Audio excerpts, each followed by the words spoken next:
sociales, de Instagram, etcétera, etcétera, pueden escuchar esta conferencia. Les felicitamos por el amor que le tienen a la Biblia y a la palabra de Dios, que es el tesoro más grande que Dios nos ha dejado.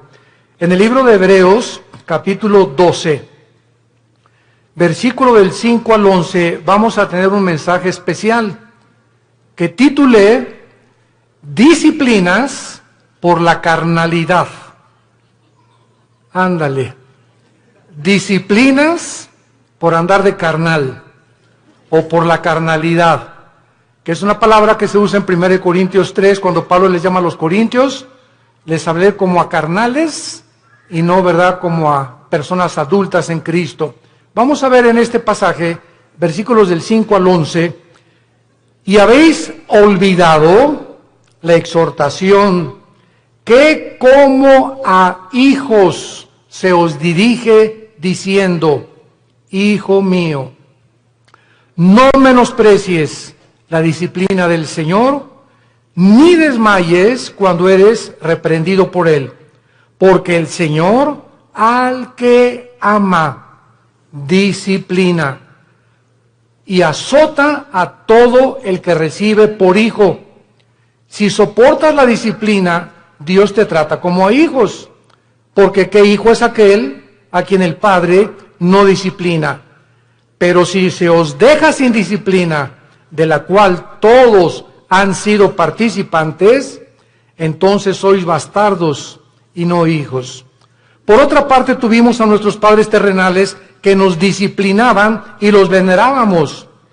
¿Por qué no obedeceremos mucho mejor al Padre de los Espíritus y viviremos?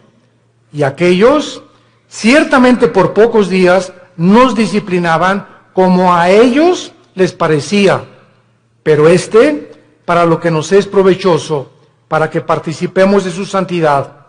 Es verdad que ninguna disciplina al presente parece ser causa de gozo, sino de tristeza, pero después da fruto apacible de justicia a los que en ella han sido ejercitados. Este es uno de los pasajes más ilustrativos de la Biblia, de la forma como Dios trata a todos nosotros, a todos los que nos llamamos cristianos por su gracia y su misericordia. Desgraciadamente, muchos cristianos creen equivocadamente que puedes seguir viviendo una vida cristiana de negligencia espiritual, sin preocuparte por discipularte, ni estudiar seriamente la Biblia, ni tener diario devocionales, ni tampoco una vida consistente de oración. Sin embargo, muchas de estas personas que tratan de vivir esta vida, estos cristianos, ignoran, como por eso comienza diciendo que ya se les olvidó la exhortación que vas a ser disciplinado si no vives de acuerdo a la forma como Dios ha diseñado para que vivas. Pero vamos a ver en este estudio en qué consiste esta disciplina. ¿Cuáles son las bendiciones tan grandes, tan enormes, que los cristianos se están perdiendo por vivir esa clase de vida? Y podemos preguntarnos también, ¿estos cristianos tendrán consecuencias después de la muerte? Porque tendrán consecuencias en esta vida y hay consecuencias después de la muerte también. O sea, que todos vamos a llegar al cielo y todos vamos a ser recompensados de la misma manera. ¿Qué cosa es lo que Dios usa como disciplina a los cristianos que le han querido abandonar? A los cristianos que le han dicho, Señor, en 3 meses nos vemos. Déjame irme de vacaciones y reventarme las vacaciones, etcétera, etcétera, y después de la Navidad te vuelvo a ver, ahí en enero tengo una cita contigo en la iglesia, Señor. El primer domingo comenzamos otra vez la vida cristiana. ¿Cuánto tiempo cree un cristiano o cristiana, desde luego, que puedes vivir sin que Dios haga algo para regresar otra vez a tener la comunión con Él? Vamos a ver todas estas respuestas en la Biblia y vamos a comenzar con la apostasía. La palabra apostasía, apistemia en el griego, significa salirse del camino, apartarse del camino o vulgarmente brincarse las trancas. O sea, la Biblia diseña a la iglesia como un corral donde Cristo es el pastor, nosotros las ovejas, y cuando una oveja se quiere saltar del corral, pues ¿qué pasa, verdad? Pues es que yo quiero encontrar otros pastos, engañada de que fuera del corral hay mejores pastos o mejor vida, lo cual es completamente mentira, porque fuera del corral están los lobos esperando comerse las ovejas. Dice el cuento que había una ovejita que le llamaban la rebelde de Tlanepantla. Y esta ovejita se brincó una vez el corral y fue el pastor por ella y se la trajo cargando. Y se brincó 2 veces el corral y el pastor fue por ella. Y la tercera vez que esta ovejita de Tlanepantla se brincó el corral, entonces el pastor fue y le rompió una pata a propósito. Y le dijo, prefiero que aquí dentro del corral estés cojita y manquita a que te salgas y te vuelva a comer el lobo. Entonces muchas veces Dios tiene que recurrir, como lo vamos a ver, a disciplinas extremas, que son muy raras veces. Pero Dios prefiere 1000 veces, y Cristo lo dijo en Marcos con estas palabras: es mejor que entres al cielo cojo y ciego y manco, a que entres entero y te vayas al infierno. Veamos pues entonces que dentro de la apostasía hay 2 clases de apóstatas. Esto es muy importante. La Biblia nos advierte claramente que mientras más nos acerquemos al final de la segunda venida de Jesucristo, aumentará la tendencia a abandonar los principios cristianos. La presión del mundo sobre la iglesia, sobre tu vida y sobre mi vida, ejercerá dentro de ti por no estar lo suficientemente blindados, por no tener las suficientes convicciones firmes en nuestro corazón de lo que creemos, que vamos a ser seducidos por el mundo. En Mateo 24:12, Cristo dijo, por haberse multiplicado la maldad, como en el siglo XXI hemos llegado al último grado de maldad. ¿Saben ustedes cuál es el último grado de maldad? Llamarle a lo bueno malo y a lo malo bueno. Y cuando llegamos al punto donde reconocemos y legislamos las naciones, o más bien legislan las naciones los matrimonios entre los hombres y entre las mujeres, es el síntoma más grande que existe de descomposición social. ¿Por qué? Porque la familia es el fundamento de la sociedad. Es el núcleo y la fuerza de un país. Y cuando ya 2 hombres creen que pueden tener y hasta llegar al grado de adoptar hijos, porque ellos no pueden tenerlos desde luego, pero eso sí reconocen que las mujeres paren hijos, ¿verdad?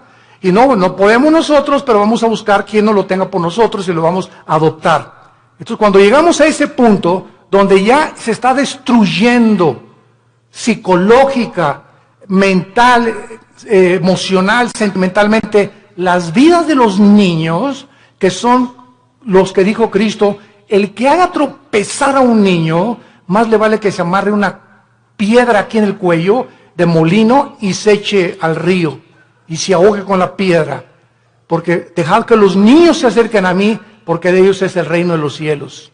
Y cuando comenzamos a tener a los niños y meterlos a nuestra mugre y a nuestra manera de maldad en la que vivimos, arrastrándolos a ellos, a que tengan solamente 2 papás o 2 mamás, sin papá y sin mamá, es cuando nosotros nos damos cuenta que se está ya desarrollando una sociedad que ha llegado al punto de desatar y acarrear los juicios de Dios. Entonces, la Biblia nos muestra claramente que esta maldad iba a aumentar. En 2 Timoteo capítulo 3 dice, vendrán tiempos peligrosos. Y esta palabra peligrosos, alepos, en el griego, significa feroces.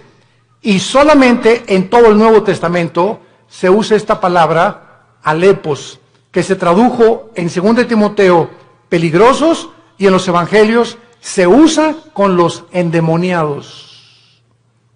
Cuando la Biblia describe al endemoniado gadareno, dice que era de aspecto feroz, o sea, alepos.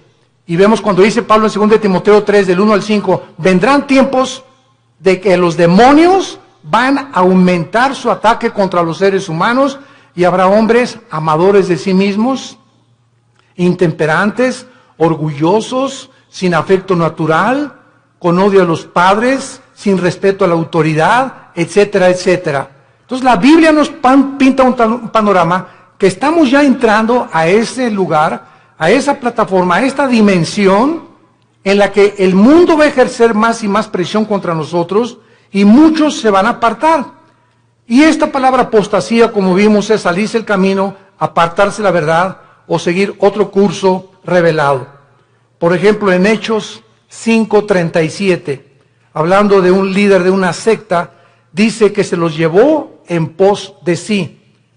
Esta es la palabra que se usa para apostasía, cuando algo o alguien te saca, un amigo, una amiga, la pornografía, la homosexualidad, las adicciones, las drogas, el alcohol, cuando cualquier cosa en el mundo te jala y te aparta del camino de la verdad, del camino de la santidad, del camino de la justicia, se llama apostasía. Has apostatado. Ahora bien, hay dos clases de apóstatas, esto es muy importante. Hay cristianos que son apóstatas por un tiempo, y hay apóstatas que nunca fueron cristianos, pero que entraron a la iglesia por un tiempo y después se apartaron. ¿Cuál es la diferencia entre el cristiano que apostató y el que es apóstata para siempre? Como lo vamos a ver a continuación. La diferencia está en que, si tú eres un cristiano y te has apartado del camino y eres hijo y eres hija de Dios, pau, pau, pau y pau, y te viene duro. Dios te hace regresar. De la oreja nos trae de regreso. Pero si eres una persona que jamás recibiste a Cristo, pero fuiste a los estudios bíblicos y fuiste a los desayunos y tal vez algún día que hiciste una decisión por Cristo, pero realmente tus convicciones no eran firmes ni profundas, te vas a apartar del Señor, pero la diferencia está en que tú nunca vas a regresar al camino. Entonces, el cristiano que se aparta, Dios lo regresa por las buenas y por las malas, y lo vamos a ver. A muchos, Dios inclusive prefiere llevárselos a casa antes de que sigan lejos de Él. Entonces, vamos a ver que hay cristianos que se mueren antes de que Dios termine su programa con sus vidas. Hay cristianos que se mueren antes de que acaben la misión que Dios les dio, porque solo Dios sabe que has llegado al colmo y no te vas a arrepentir, pero como eres hijo y la salvación no se puede perder, te lleva a casa antes de tiempo. Veamos en primer lugar algunos ejemplos de los apóstatas que nunca fueron salvos. Juan capítulo 13, el clásico ejemplo de Judas. Es increíble que yo he escuchado varias veces a muchas personas predicar o enseñar que Judas perdió la salvación por el amor de Dios. O sea, que fue salvo, pero que perdió la salvación. Vamos a ver qué dice la Biblia. En Juan capítulo 13, versículo 10 y 11. Ya Cristo está a punto de entrar a la cruz y al huerto de Getsemaní. Y les dice, el que está lavado no necesita sino lavarse los pies, pues está todo limpio. Eso le estaba hablando a todos los apóstoles que eran salvos, que eran cristianos, como todos nosotros. El momento que recibes a Cristo, ¿quién nos lava? Dice la Biblia en Efesios 5, que es la palabra de Dios la que nos lava y la sangre de Cristo, ¿verdad? Y ahora, ya siendo cristianos, Dios nos da la responsabilidad de nosotros seguirnos lavando. O sea, si cometemos un pecado, la sangre de Cristo, que es tan fresca como cuando nos salvó Dios, nos limpia de todo pecado. Entonces, un cristiano tiene que estar continuamente metiéndose a la regadera. porque diario se nos pega la contaminación del mundo, lo que oyes en tu oficina, con tus amigos, en la escuela, en la universidad, chistes groseros, un programa grosero, desnudos en la televisión, desnudos en el cine. Todo eso entra a nuestra alma y nos ensucia, nos contamina. Y esta suciedad la tenemos que estar sacando para mantener no la salvación, la comunión con Dios. Ustedes están lavados, pero no necesitan sino lavarse, ¿verdad?, los pies. Y vosotros limpios estáis, aunque no todos. O sea, había alguien ahí dentro del grupo de Cristo que no había sido nunca lavado. Ustedes sí están lavados y ahora necesitan sola, pero hay alguien entre ustedes que no está lavado, porque sabía a quién le iban a entregar. Por eso dijo, no están limpios todos. Judas nunca fue limpiado de sus pecados. Jamás. Versículo 18. No hablo de todos vosotros. Yo sé a quienes he elegido, mas para que se cumpla la escritura, el que come pan conmigo levantó contra mí su calcañar. Capítulo 17 de San Juan. Nos brincamos al capítulo 17 y aquí ya Cristo lo aclara, tan transparente como la luz y el sol. Dice Juan 17, versículo 12. Cuando estaba yo con ellos, o sea, Cristo está orando al Padre, está dirigiéndole estas palabras al Padre. Cuando estaba yo con ellos en el mundo, yo los guardaba en mi nombre. A los que me diste, yo los guardé. Y ninguno de ellos se perdió, sino el hijo de perdición, para que la escritura se cumpliese. O sea, nunca Judas estuvo bajo el cuidado de Cristo. Nunca, jamás.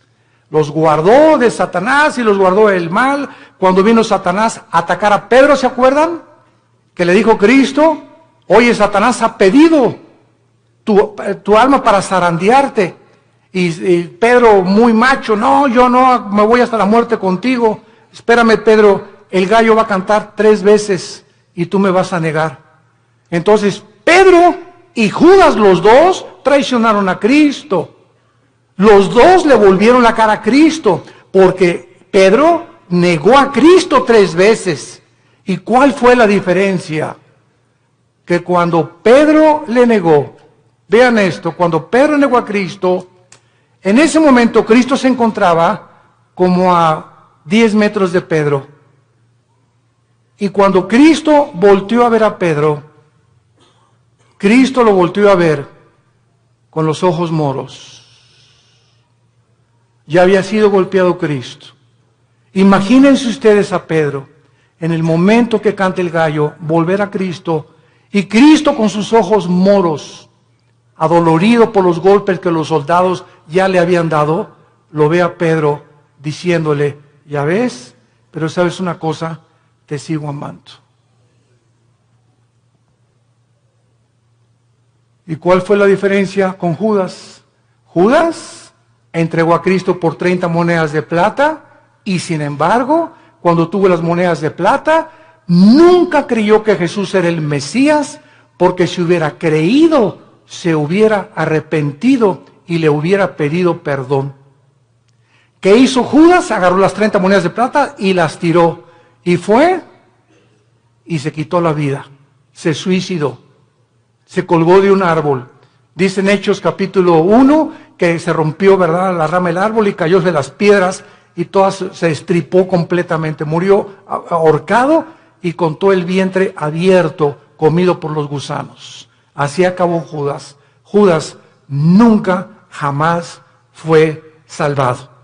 Y en el capítulo 18, dice en el versículo 8 de Juan también, respondió Jesús, os he dicho que yo soy, pues si me buscáis a mí, dejad a ir estos, para que se cumpliese aquello que había dicho, de los que me diste, no perdí ninguno, más que como dijo anteriormente, el hijo de perdición. Ahora, el apóstol Pedro, seguimos estudiando las personas que nunca fueran salvas. Segunda de Pedro, capítulo 2. Aquí el apóstol Pedro claramente habla en el capítulo 2 y describe las características de todos los falsos profetas. De todos esos que pueden predicar y pueden ser hasta pastores, pueden ser predicadores, ¿verdad? Inclusive que no tienen la salvación y que jamás fueron salvos. Y dice en Pedro, versículo 21 y 22, describiendo ya todas sus características de estos falsos maestros y profetas que menciona en el versículo 1 y versículo 2, dice el versículo 21, segunda de Pedro 2, 21 y 22, porque mejor les hubiera no haber conocido el camino de la justicia. O sea, hay personas que conocían que Jesús era el Cristo, que Jesús murió por sus pecados por ellos, y conocían que Cristo era la verdad y que la Biblia era la verdad. Mejor les hubiera sido no haberlo conocido, que después de haberlo conocido, volverse atrás del santo mandamiento que les fue dado. Escuchen, pero les ha acontecido lo del verdadero proverbio: el perro vuelve a su vómito y la puerca lavada a revolcarse en el lodo o en el cieno. Aquí Pedro, de una forma ya inequívoca, describe que todas estas personas nunca fueron salvas. ¿Cómo lo dice Pedro? ¿Qué hace un perro cuando vomita? Se vuelve a comer lo que salió, ¿verdad?, de su estómago. ¿Por qué lo hace? ¿Por qué lo hace? Pues porque es perro. Si no fuera gato, los gatos no lo hacen, los leones no lo hacen. Ahora, ¿por qué un puerco? Agarras el puerquito, y lo lavas y le pones Chanel y le pones un moño y todo, y lo sacas del lodo y lo envuelves y lo que tú quieras, y huele a Chanel número 5. Y a los 5 minutos el puerco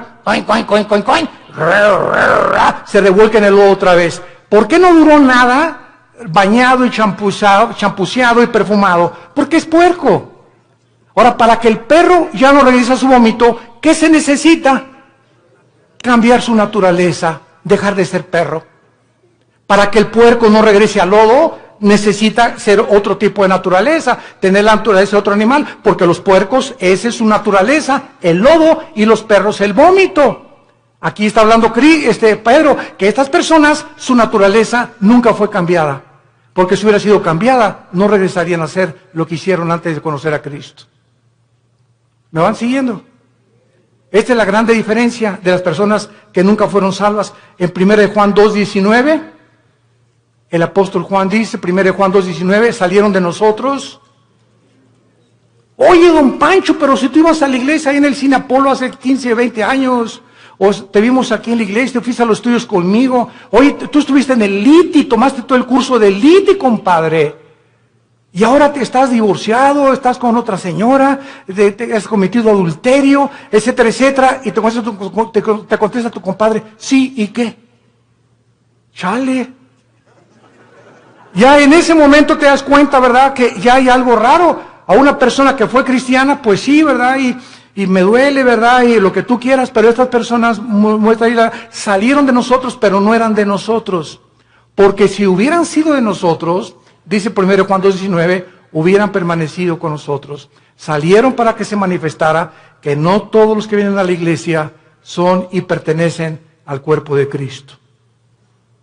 Todas las iglesias, esta y todas las en el mundo cristianas, todas las iglesias, sin excepción, son una mezcla del trigo y la cizaña. Así que el que está a tu lado a la derecha, aunque tengas cara de Santa Rita de Casia, y el que está atrás de ti, que tiene cara en Clodomiro, no son todos lo que aparecen ser. Entonces no te decepciones y no te desilusiones. Ay, ¿qué es en esa iglesia? Nadie me amaba. ¿Y te acuerdas de esa persona? Y así son los cristianos. Espérame tantito, así no son todos los cristianos.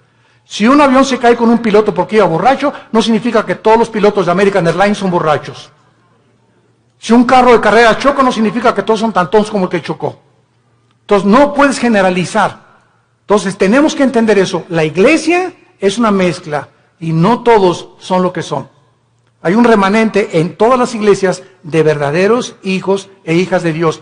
Y solo el tiempo dirá verdaderamente quiénes son los que permanecieron hasta el final. Muy bien, veamos ahora los que son salvos. Proverbios capítulo 3, los apóstatas que son salvos, pero que regresan porque son hijos de Dios, y Dios, hay su promesa, al que ama, disciplina.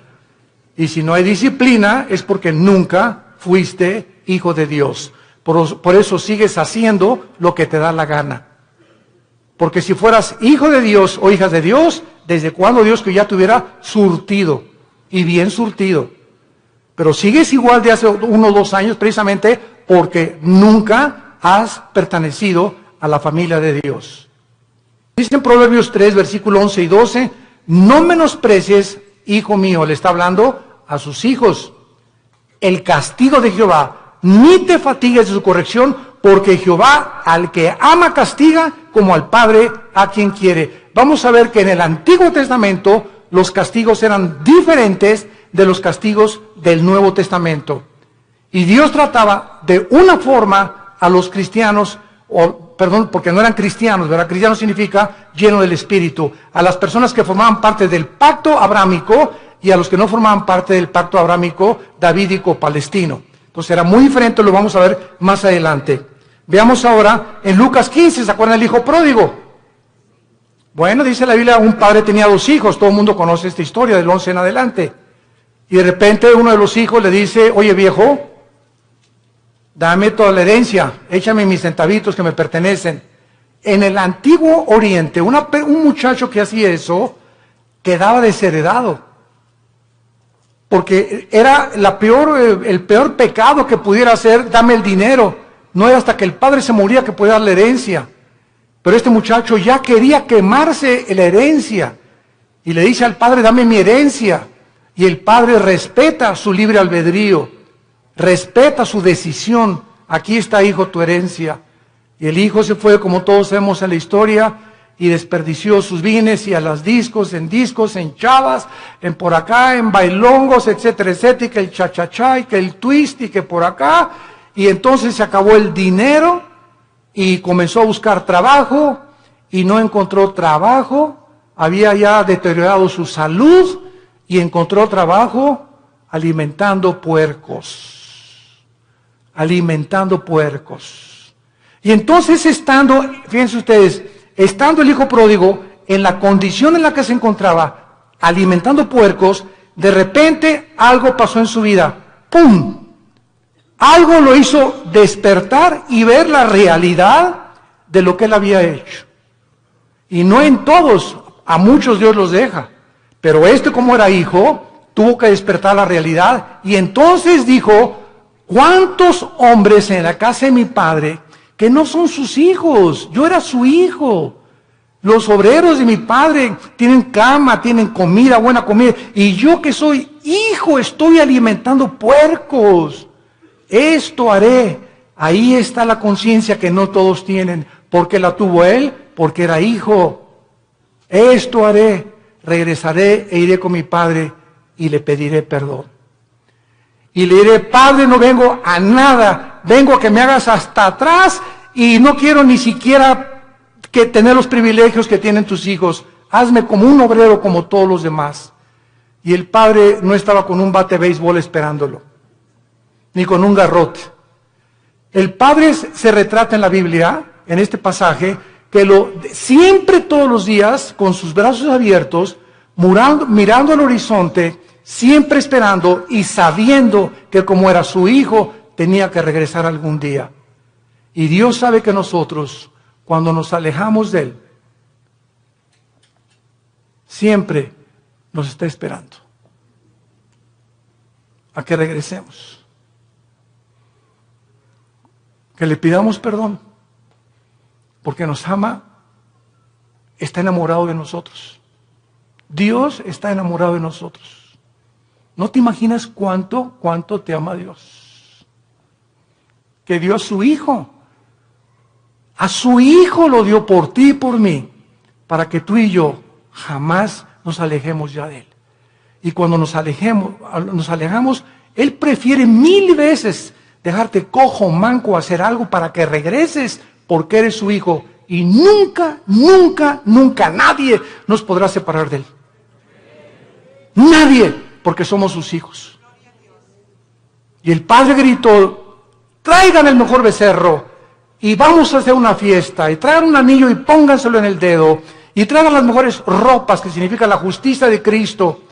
Y entonces, ¿por qué el hijo regresó? Porque nunca perdió su calidad de hijo, nunca. Y este es un ejemplo clásico de una persona que es hijo, se aleja de Dios, pero regresa a Dios, porque somos hijos, tenemos que regresar, tarde o temprano nos convence Dios para regresar con Él. Y si no nos regresamos, y si lo que nos hace Dios para regresarnos no nos sirve, nos prefiere llevar a casa, antes de que el camino sea blasfemado por tu culpa o por mi culpa. Veamos otro ejemplo en 1 Corintios 5, vamos al Nuevo Testamento. 1 Corintios 5. Aquí está un caso tremendo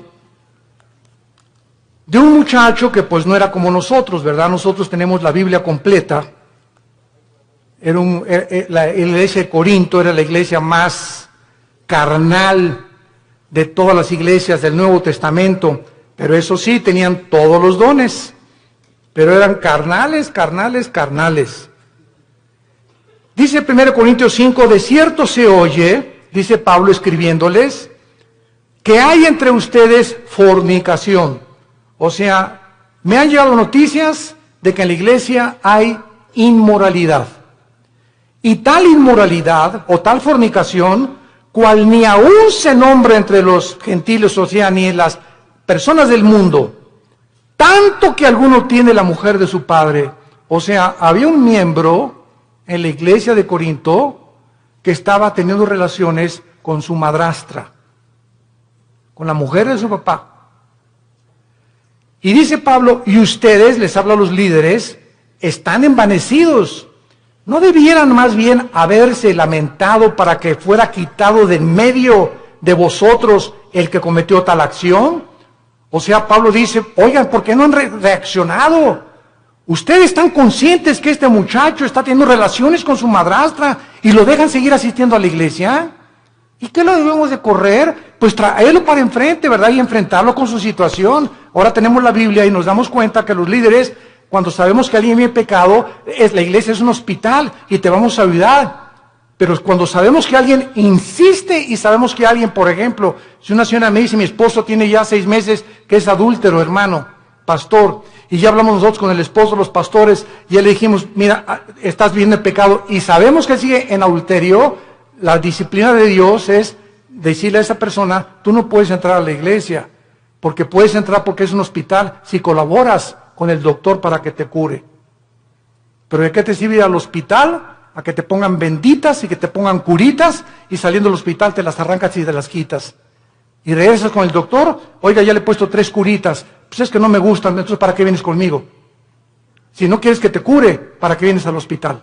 Y así es la iglesia, un hospital de almas enfermas que necesitan sanidad de Dios. Y dice más adelante el versículo 3, ciertamente dice Pablo, yo, como ausente en cuerpo, pero presente en espíritu, ya como presente he juzgado al que tal cosa ha hecho, en el nombre de nuestro Señor Jesucristo, reunidos vosotros y mi espíritu con el poder de nuestro Señor Jesucristo, el tal sea entregado a Satanás para destrucción de la carne. Vean ustedes con mucha atención lo que sigue, a fin de que el espíritu sea salvo en el día de Cristo o en el día del Señor. ¿Qué estaba diciendo Pablo? Que cuando una persona es disciplinada por los pastores en la iglesia y es sacada de la iglesia al mundo, lo sacas del corral, afuera del corral están los lobos. Y Dios le da el permiso a Satanás de atacar a esa persona y quitarle la vida. Y quitarle la vida. Pero el espíritu es salvo porque era hijo de Dios. A fin de que el espíritu sea salvo. Aquí está un muchacho que iba a morir en pecado, pero como la salvación no se pierde, se va al cielo antes de tiempo. ¿Por qué? Porque la salvación que nos ha dado es por gracia.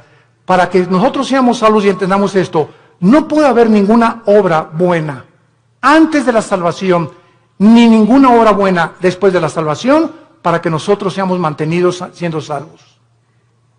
Cuando alguien me dice que la salvación se puede perder, les digo, bueno, es que tú no has entendido el pacto de Dios.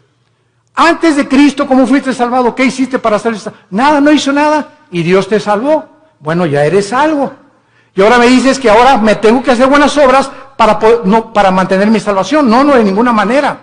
Si hay alguna sola obra que tú hagas para decir que esas obras te están manteniendo en el camino de la salvación, entonces ya estás atrayendo mérito sobre tu vida y le robas la gloria a Dios.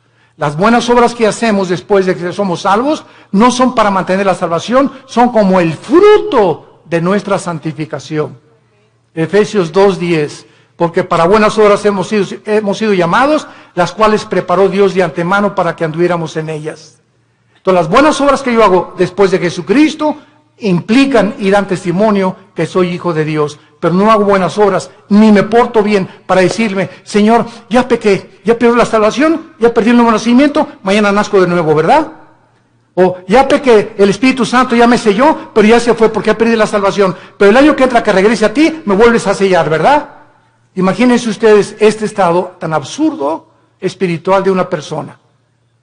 Entonces, si pierdes la salvación, ya no vuelves a ser renacido de nuevo, ya regresaste a la eternidad, otra vez al estado en que te encuentras. ¿Puede un bebé que nazca regresar al vientre de su madre otra vez? Imagínate, no me gusta aquí afuera, mejor me regreso adentro. Y el bebé lo meten dentro de la panza de la mamá, ¿verdad? De la matriz de la mamá. Es absurdo, es exactamente la salvación.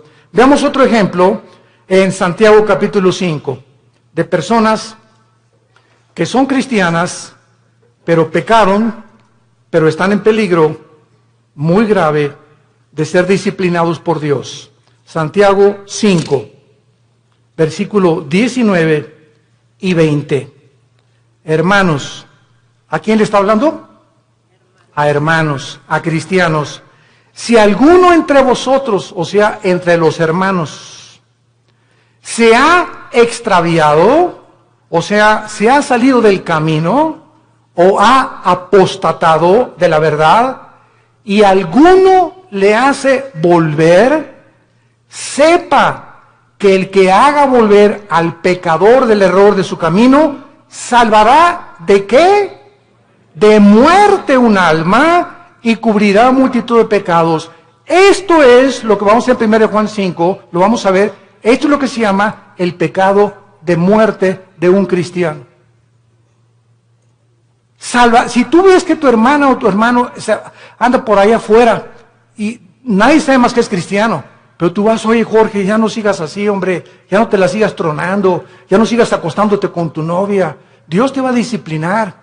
Y si tú convences a esa persona de que regrese al pecado, lo estás salvando, porque si ese que tú vas a exhortar sigue ese camino, Dios no tarda en llevárselo a casa antes de tiempo, o que le venga algo serio en su vida para que lo haga recapacitar y regresar a Dios, o llevárselo a casa antes de tiempo.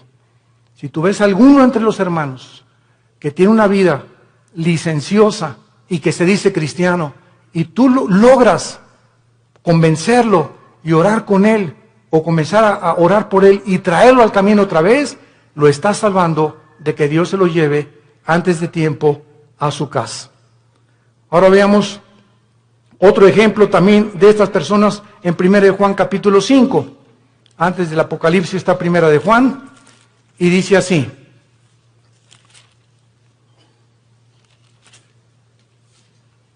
Juan capítulo 5, versículo 16. Si alguno viere ¿a quién? A su hermano, otra vez a un cristiano. Si alguno viere a su hermano cometer pecado que no sea de muerte, pedirá a Dios y le dará vida. Esto es, para los que cometen pecado que no sea de muerte. Hay pecado de muerte por el cual yo pido que no se pida. o por el cual yo digo que no se pida. Vean ustedes la diferencia. Hay cristianos que solo Dios sabe que aunque tú vayas y los exhortes, no van a regresar a Dios, pero son cristianos. Están tan endurecidos y tan aferrados al adulterio o a esto o a la fornicación o a aquello que solo Dios sabe que, porque solamente Dios conoce el corazón, que no van a regresar. Y entonces hay muchas personas que Dios sabe que no van a regresar y ya no les pone a los demás hermanos orar por él. Así que mientras tú tengas ganas de orar por alguien, significa que ese pecado no es de muerte todavía. Pero cuando ya no sientes orar por nadie o por esas personas que andan en pecado y tú ya tienes un mes o 2 meses que no oras por ellos, es porque el Espíritu Santo ya no te los ha puesto, porque ya no tarda Dios en llevárselos a casa. Esas son las personas que son salvas, pero que han cometido el pecado de muerte. Ahora veamos algunas causas espirituales por las cuales los cristianos se apartan de Dios. He apartado 4 principales razones. La primera es la persecución. Juan capítulo 15, 18 al 19. Si el mundo los aborrece, sepan, nos está hablando los hijos de Dios, que el mundo me aborreció a mí. Si tú eres cristiano y regresas a tu casa y ya con el pastor, ay pastor, pues desde que me convertí, ya mis padres no me quieren y en la escuela se hacen burla de mí, bla, bla, bla, etcétera, etcétera. Pues, ¿qué creías entonces? Dios nos llamó no solamente a creer en Él, sino a padecer por Él también. Ahora, ¿no quieres que te persigan? ¿No quieres ser diferente a los demás? ¿No quieres que nadie te calumnie, ni que nadie haga chismes contra tu vida? No hay ningún problema. Únete al grupo de ellos y no seas diferente. Pero si eres diferente, te van a perseguir y te van a calumniar y nos van a inventar cosas contra nosotros porque el mundo odia a Cristo y nos odia a nosotros que somos sus representantes. Y esta persecución hace la que mucha gente, no, pues yo prefiero mejor, no, y contestas, ¿es cierto que tú eres cristiano y que andas con los aleluyos? No, mira, bueno, soy cristiano pero no soy exagerado, no estoy así en un extremo, estoy conociendo a Cristo y comienzas a poner pretextos y avergonzarte y decirles, sí, ¿y qué? ¿Te gustó? ¿No les gustó? Qué bueno, me da mucho gusto, me da tristeza como ustedes viven, he encontrado a mi Salvador.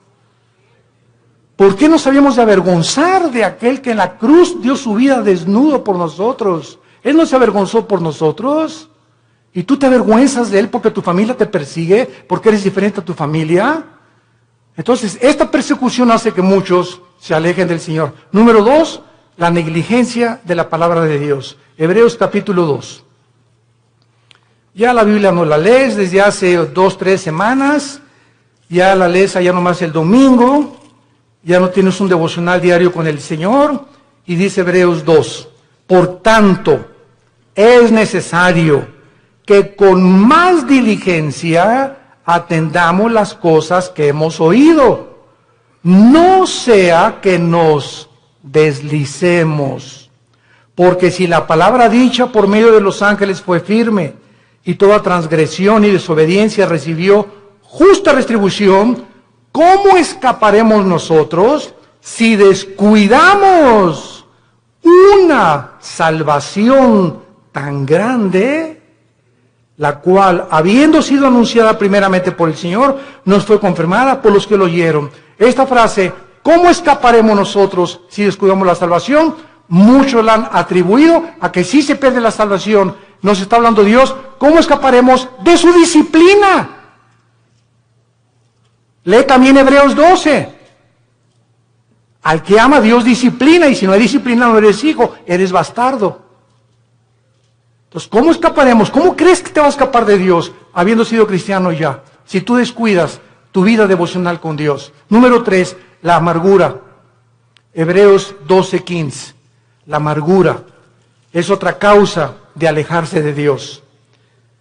Mirad bien, Hebreos 12:15, que ninguno de ustedes deje de alcanzar la gracia de Dios. ¡Qué tremendo! Dejar de alcanzar la gracia de Dios ¿Cómo? Que brotando alguna raíz de amargura te estorbe y por ella contamines a muchos. Esto está tremendo, ¿eh? Hermano en Cristo, hermana en Cristo, tú y yo no podemos darnos el lujo de odiar a nadie. Hayan hecho lo que nos hayan hecho. No podemos darnos el lujo de tener rencor contra nadie. Hayan hecho lo que te hayan hecho. Que te violaron, que te robaron, que te golpearon, que tus papás, lo que hayas atravesado en la vida, perdónalo. Perdónalo. Perdónalo. Que no puedo perdonarle, cae de rodillas, Señor, díselo, no puedo perdonar. Gracias, hija, porque eres honesta. Padre, si tú no me das el poder de perdonar a Pancho, o a Lucrecia, o a Carlita, etcétera, etcétera, o al perro que me mordió, no tengo la capacidad de perdonar. Pero si tú eres cristiano y estás en tu corazón en este momento que me escuchas, tienes algo contra alguien que te ha lastimado en el pasado, ten mucho cuidado, porque el rencor se vuelve en amargura. Y cuando un cristiano está amargado, cierra el cielo. Cierra el cielo. ¿Qué es la gracia? No es la gracia santificante, no es la gracia salvífica, está hablando de la gracia santificante. ¿Qué es la gracia? Diario el cristiano necesita poder de Dios, diario necesita el poder de Dios al venir a su palabra para que me dé el poder de vivir para Él. Porque separado de Él yo no puedo hacer nada. Entonces la amargura me bloquea la gracia de Dios y me quedo sin poder.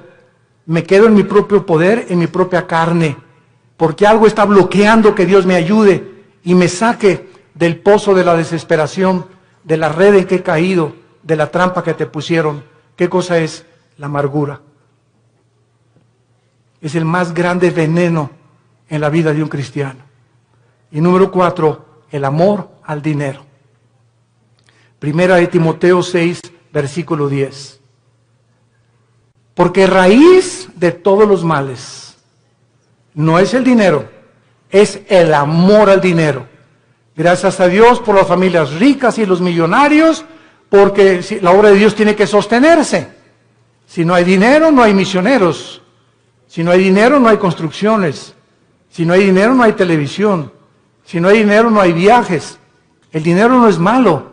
El malo es amar lo que tú tienes.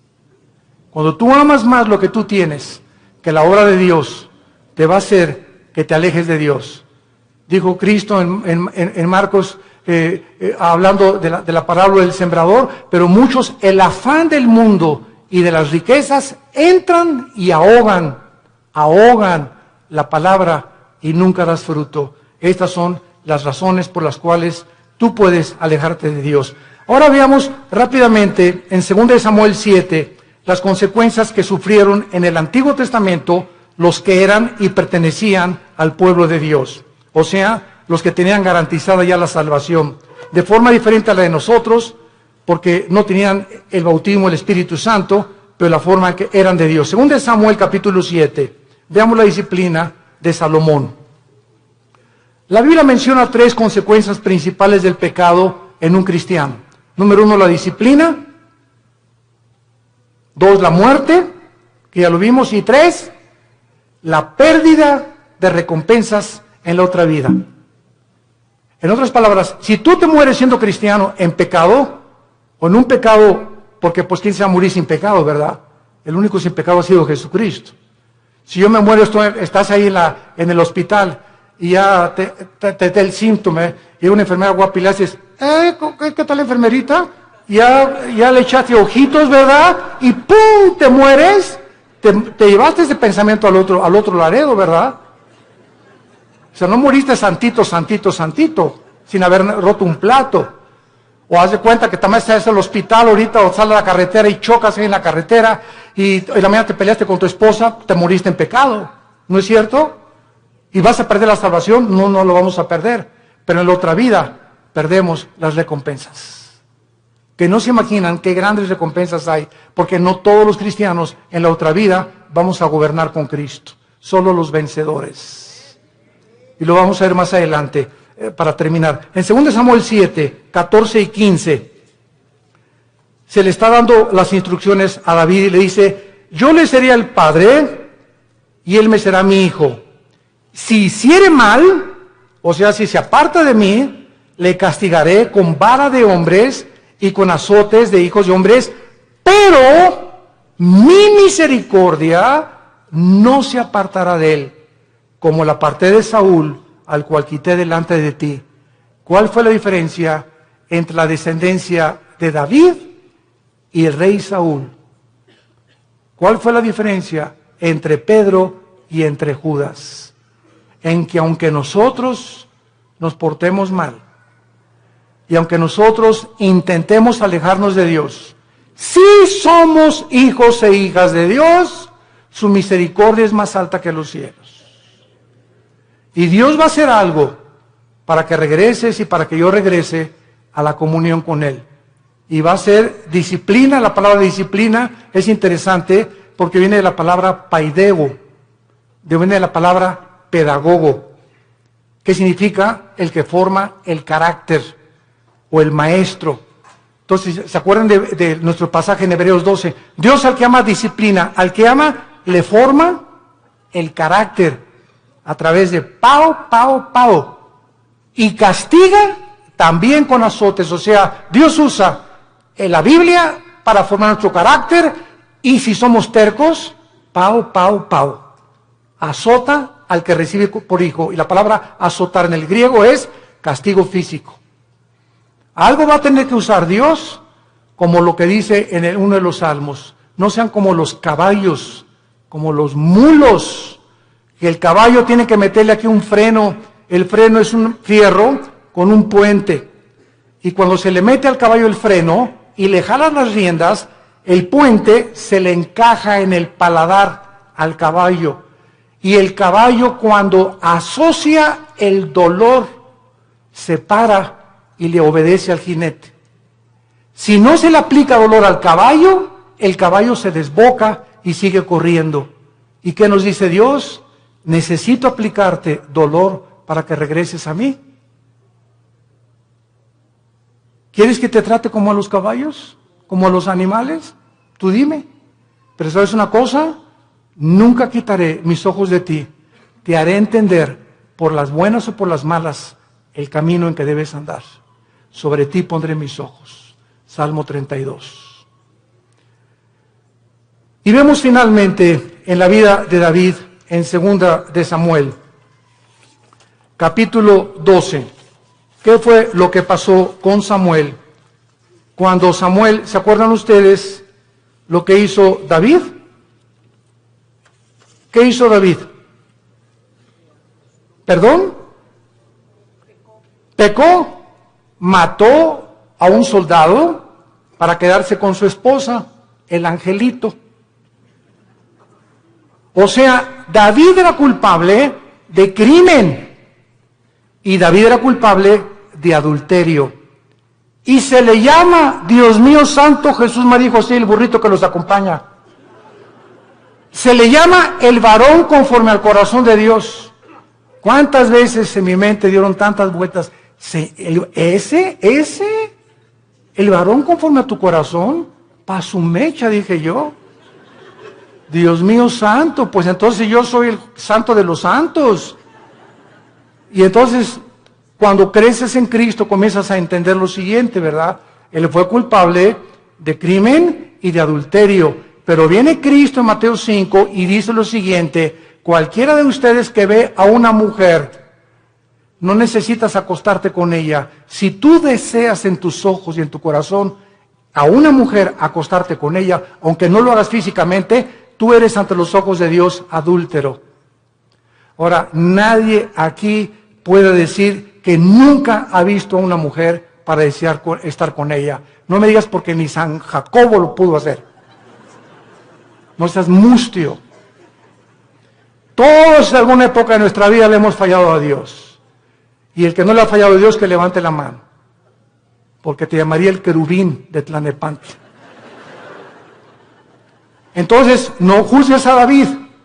Porque si nosotros hemos sido adúlteros alguna vez en nuestra vida y Dios nos perdonó, no creas que por no acostarte con ella eres exento del adulterio. ¿Y cuántos de nosotros Él lo acusó por un crimen? Dijo Cristo, cualquiera que odie a alguien es culpable de crimen. Porque no es el acto, sino el intento del corazón lo que Dios juzga. Entonces, cuando yo entendí eso, me di cuenta, pues yo soy más pecador que David. Porque muchas veces odié a tantas personas, y cuántas veces decía a tantas mujeres, y tú me has perdonado, Señor. ¿Qué diferencia hay entre mí y David? No hay ninguna diferencia. Has tenido misericordia con todos. Y ahora todos nosotros somos varones y mujeres conforme al corazón de Dios, porque somos sus hijos. Y nos amó hasta la muerte en una cruz. Y dice en 2 Samuel capítulo 13, versículo 13 y 14. Para terminar, dice la Biblia, porque ¿a dónde iría yo con mi deshonra? Y aún tú serías estimado como uno de los perversos en Israel. Te ruego que hables al rey, que él me lo negará. Mas él no quiso ir, sino que pidiendo más, que ella lo forzó y se acostó con ella. Luego la aborreció a Amón con un gran aborrecimiento. Vemos nosotros aquí, cuando dice remover la misericordia, se refiere al pasaje donde el rey Saúl fue advertido que si obedecía a Cristo, él permanecería firme en su reino. Pero en cuanto le desobedeciera, perdería la misericordia de Dios, porque nunca fue hijo e hijo de Dios. Santos de Dios, tenemos nosotros ahora delante de nuestras vidas un panorama tremendo. Vale la pena permanecer en Cristo. Vale la pena ya tomar en serio a Dios y decir, voy a tener devocionales con Él diario, porque separado de ti no lo voy a hacer, Señor. Limpiar mi vida, amar a mi esposa, amar a mi esposo, darles un buen ejemplo a nuestros hijos, vivir una vida sexual, limpia, pura y santa delante de Dios, que tiene grandísimas recompensas para tu matrimonio futuro, para tus hijos y para la eternidad. Y acabamos con Apocalipsis capítulo 20, donde comprobamos las recompensas finales de que no todos los cristianos, aunque dicen, aunque de panzazo me vaya al cielo, con 6 de calificación, con eso me conformo. No te conformes con el 6. Dice Apocalipsis 24, y vi tronos, y se sentaron los que recibieron facultad de juzgar. Y vi las almas de los decapitados por causa del testimonio de Jesucristo y por la palabra de Dios, los que no habían adorado a la bestia ni a su imagen, y que no recibieron la marca en sus frentes ni en sus manos, y vivieron y reinaron con Cristo 1000 años. Vi tronos y se sentaron solamente algunos, o sea, los que recibieron el derecho, la facultad, el honor de sentarse en un trono. Sentarte en un trono en la Biblia es gobernar. Y Cristo dijo en Apocalipsis 2, el que venciera al final se sentará como yo me senté con el Padre en el trono, tú te sentarás conmigo a gobernar también. O sea que en la otra vida va a haber reyes y príncipes y soldados rasos, cristianos que nunca quisieron pasar al siguiente nivel de santidad ni de crecimiento en la gracia de Dios. ¿Qué escoges tú en esta tarde para vivir en tu vida cristiana? Dios al que ama disciplina y azota al que recibe por hijo. No juegues con Dios. No juegues con Dios, porque Dios es un Dios santo, santo, santo. Gracias por tu palabra, Señor, en esta tarde, por el amor tan eterno e infinito que has derramado en nuestras vidas por ti, al mostrarnos que la vida de tu Hijo fue el precio que pagaste para que nunca dudáramos de cuánto nos amas, porque eres un Dios bueno. Cuán grande es la bondad de Dios que Él ha guardado para los que le aman y guardan sus mandamientos.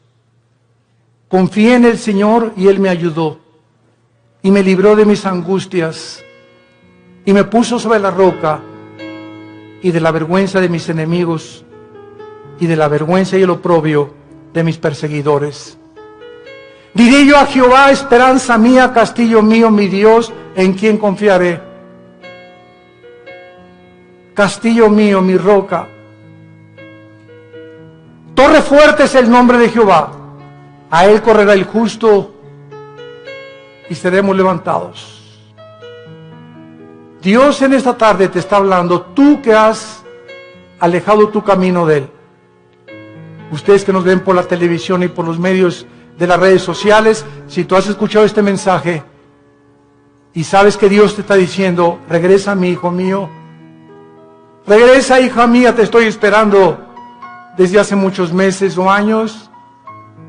Y si estás oyendo mi voz es porque eres mi hijo y porque eres mi hija. Y tus lágrimas que yo veo me dan evidencia de tu arrepentimiento. Ven a mí, te estoy esperando, no para castigarte ya, sino para vestirte con mi justicia, para que celebremos juntos la fiesta otra vez, para devolverte el gozo de la salvación y para que sigas caminando en mi mano y jamás te apartes de mí, porque ciertamente el bien y la misericordia te seguirán todos los días de tu vida y algún día estarás conmigo en casa, dándome las gracias de todo lo que hice por ti y del amor eterno con que te he amado. Ven a mí, arrepiéntete de tus pecados y entrégale tu vida a Jesucristo. Y dile, Señor, perdóname haberme alejado de ti. Regreso a ti con todo mi corazón y con todas las fuerzas de mi alma. Gracias por haberme hablado esta mañana y haberme dicho que no puedo vivir así ya. Que el pecado, la paga del pecado es la muerte y que el que esconde sus pecados no prosperará, mas el que los confiese y se aparta alcanzará misericordia. Gracias porque en esta mañana he alcanzado tu misericordia. En el nombre de Jesús. Amén. Gracias, Señor, por la palabra de Dios. Gracias por la Biblia. Gracias, Señor.